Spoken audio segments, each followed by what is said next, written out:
আসসালামু আলাইকুম সবাইকে। অবাধ্য প্রণয় গল্পের ৮ নাম্বার পার্ট। তো বেশি কথা না বলে চলুন গল্প শুরু করা যাক। ফাহিম বলল, এটা তোমার কি হয় মার্জিয়া? মার্জিয়া তেতে ওঠে জবাব দিল, ভাবি হই, সমস্যা কোনো? ফাহিম আর জিহাদ দুজনেই পারে না মাটিতে গড়াগড়ি দেয়।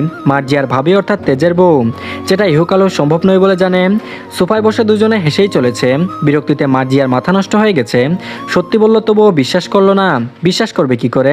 তারা তো জানে তাদের বন্ধু কেমন। মেয়েদের তো খুব একটা নজরেও আসে না, আসবে কি করে? চোখ তুলে দু একটা মেয়ের দিকে তাকালে তো প্রেম ঘটিত রোগে আক্রান্ত হবে। এই বেটা নিজে একটা ফিমেল ভার্সন, সর্বদা মাথা নিচু করে হাঁটাহাঁটি করে, তাহলে প্রেম হবে কি করে? বিয়ে তো বহু দূরের কথা। রাইসাকে নিয়ে রান্নাঘরে গেল। মার্জিয়া মেজাজ এমনি এমনি বিগড়ে আছে। ছেলে দুটো ভাবি শুনে যেন কর্ণাক্ষরও করলো না, এমন যেন তার ভাই বিয়েই করতে পারে না।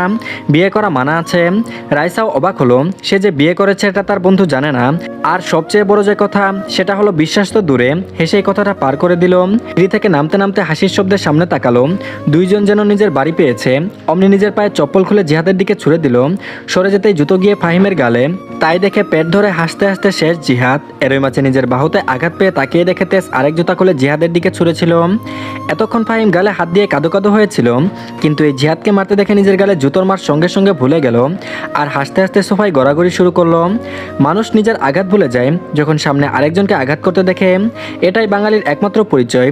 নিজের যাই হয়ে যাক, কিন্তু আরেকজনের কি হলো সেটাই আলোচনার মূল কেন্দ্রবিন্দু। তারপর বলল, কি এতক্ষণ আমাকে দেখে হাসছিলি যে, এখন তোর কি হলো? কেমন লাগলো? জিহাদ ঠোঁট উল্টে বলল, ভাই তুই ক্রিকেট টিম বানাই দিস না কেন? বিশ্বাস কর তোর একটা বলও মিস যাবে না। এক বলেই উইকেট।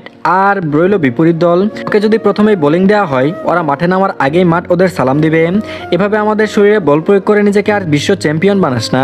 কোনদিন জানি তোর হাতে অক্কা পেয়ে তোর বোনকে বিধবা বানিয়ে পৃথিবীর মায়া ত্যাগ করতে হয়। এই ভয়ে ভয়ে জীবনে বেঁচে থাকা যায়? তেজ বলল, তোদের দুটোকে এখন জানে মারিনি এটাই সৌভাগ্য। তোরা আমার বাড়িতে কি করছিস? তোদের মাঝে কে এই কাজটা করেছে সত্যি করে বল। ফাহিম আর জিহাদ দুজনেই অসহায় চোখে বলল, বিশ্বাস কর আমি সত্যি জানি না। তেজ বলল, এখনো সময় আছে, স্বীকার কর। আমার হাতে শিকার হতে চাইলে বল, আমি প্রস্তুত আছি। অমনি ফাহিম আর জিহাদ সোফায় উল্টো দিকে গিয়ে বলল, বিশ্বাস কর সত্যি আমরা কিছু মিশাইনি, আগে থেকে ওরা বেশি মিশিয়েছিল তাই এমন হয়েছে। তেজ গিয়ে সোফায় বসলো। ওরা দুইজনেও ভয় কমিয়ে ধীরে ধীরে সোফায় বসলো। রান্নাঘর থেকে রাইসা আর মার্জিয়া হাতে হাতে সবকিছু ডাইনিং টেবিলে এনে দিচ্ছে। খাবার খেয়ে যে যার মতো চলে যাবে। মার্জিয়া আগে রান্নাঘর থেকে বেরোতে দেখলো ড্রয়িং রুমের সিঁড়ির মুখ হয়ে সোজাসুজি বসে আছে তেজ। অমনি আবার রান্নাঘরে গিয়ে বলল, মা ভাইয়া তো ড্রয়িং রুমে বসে আছে। মেহেরিমা নয়ন মেয়ের দিকে চাইল, তারপর বলল, তেজ উঠে পড়েছে। মার্জিয়া বলল, আম্মু। রাইসা ভয়ে ভেতর ধুকপুক করছে। যতই আড়ালে থাকার চেষ্টা করছে ততই এই মানুষটার সাথেই দেখা হচ্ছে। অবশ্য এখানে কারোরই দোষ নেই, এক ছাদের নিচে থাকলে যেতে আসতে দেখা হবেই। কতক্ষণ আর নিজেকে বন্দি করে রাখবে? এই বাড়িতে বসে বসে খাবে এমন মেয়ে নয় রাইসা। টাকা পয়সা দিলেই যে বিরাট কিছু এমন নয়।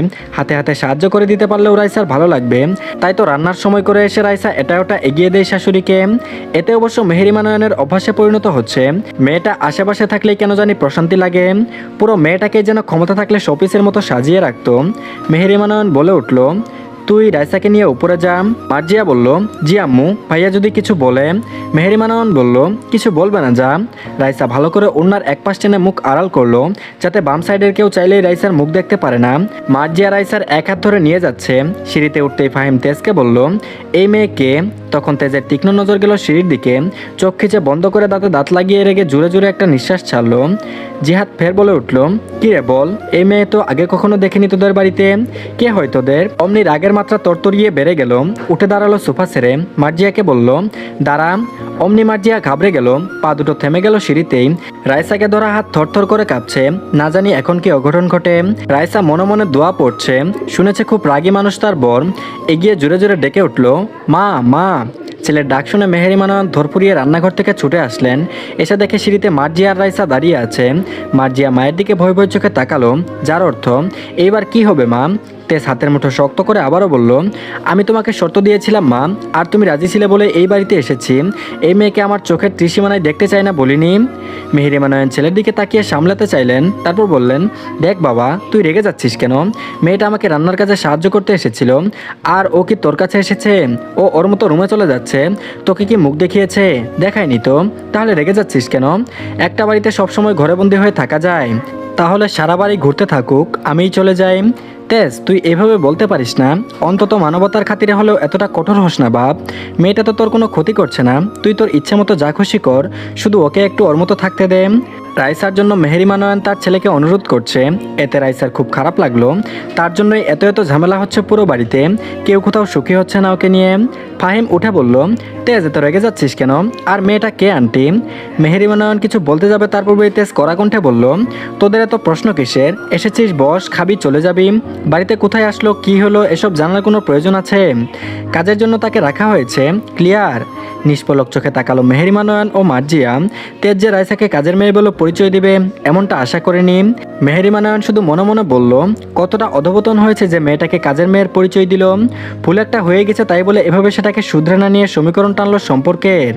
তেজের জবাব পেয়ে ফাহিম আর জিহাদ চুপ করে গেল। তেজ সামান্য একটা প্রশ্নের কারণে এতটা রেগে যাবে জানলে হয়তো খোনাক্ষরেও জানতে চাইতো না এই মেয়ের কথা।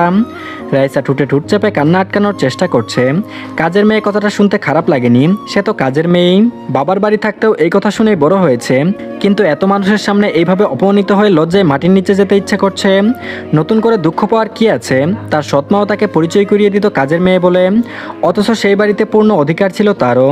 তেজ জর্জর কণ্ঠে বলে উঠল, এখনো দাঁড়িয়ে আছো কেন? চলে যেতে বলো আমার চোখের সামনে থেকে, সহ্য করতে পারছি না এই মেয়েকে। বলে টেবিলে থাকা কফির কাপ হাতে নিয়ে ছিটকে ফেলে দিল নিচে।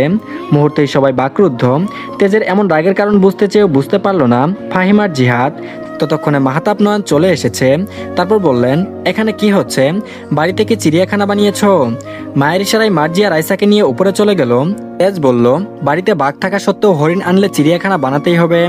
ছেলের এমন কথা শুনে মাহতাব নয়ন একটু ঘাবড়ালেন না, তার ছেলে সম্পর্কে ধারণা আছে।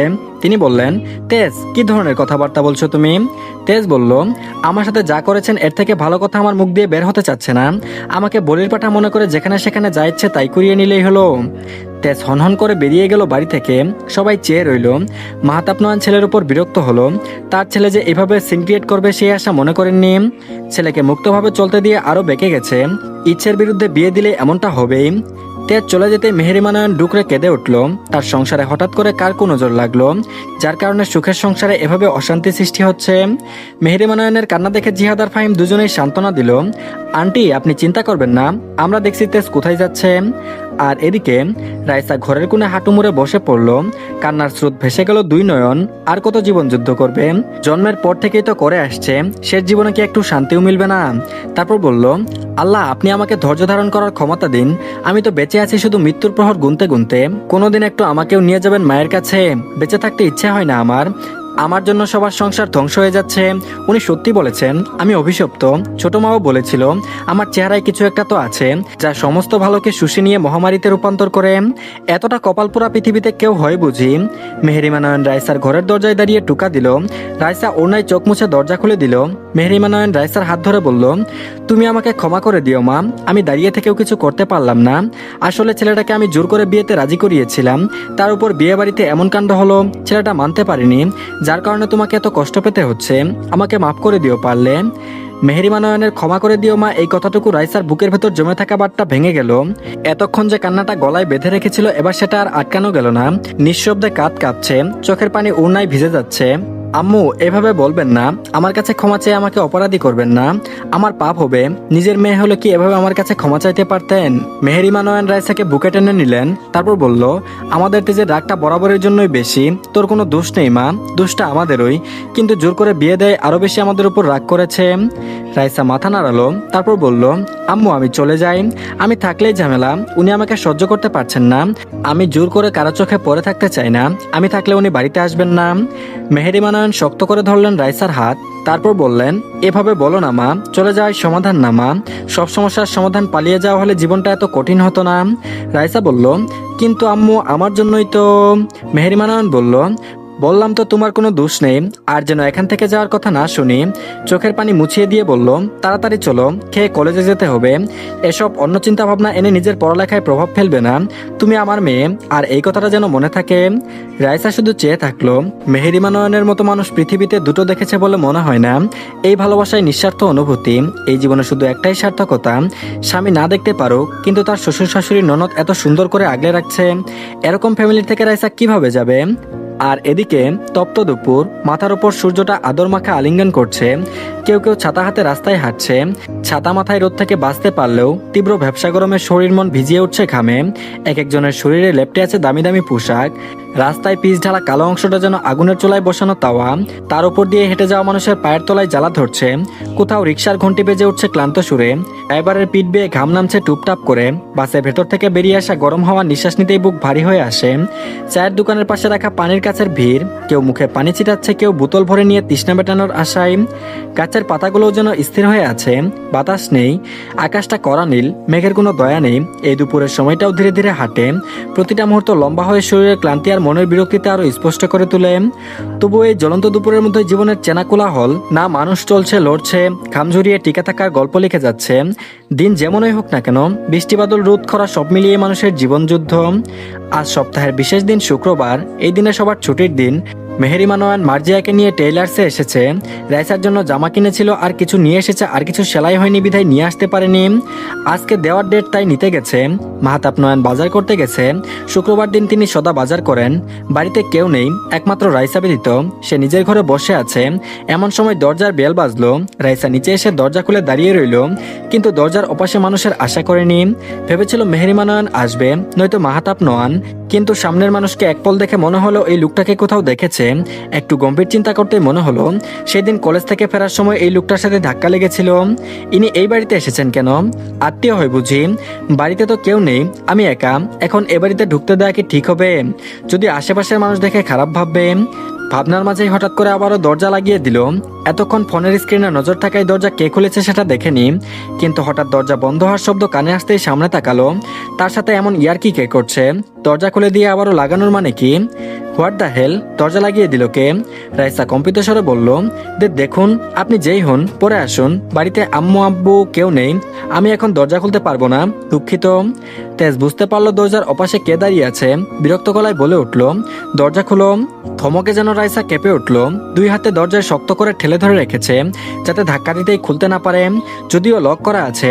রাইসা আবারও মিনমিন স্বরে বলল, দেখুন, আপনি পরে আসুন, বাড়িতে আমি একা। তেজ রাগ খুব দুটোই যেন বেড়ে গেল। এই রাগে যেন তার হাতের বাইসেল ফেটে যাবে। পকেট থেকে চাবি বের করে বাইরে থেকে লক খুললো।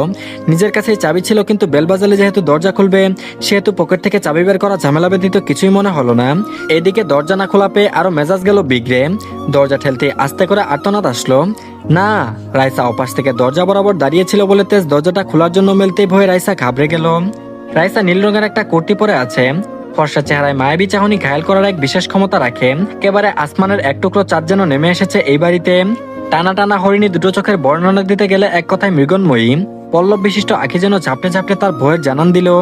চোখে ঘন ঘন পাপড়িতে চোখ মেলে তাকালো রাইসা। মাথা পর্যন্ত ওড়না টেনে দেওয়া, শুধু বদনখানি দেখা যাচ্ছে যা মলিন হয়ে আছে। পায়ের উপর পা চেপে ভয়ে যেন মুখ দিয়ে কোনো কথা বের হতে চাচ্ছে না। একজন মানুষকে তো সোজা বলাও যায় না বাড়ি থেকে বের হতে, কিন্তু কি করার? দেখলে তাকে কলঙ্ক তিলক লাগাবে এক মুহূর্ত সময় নেবে না।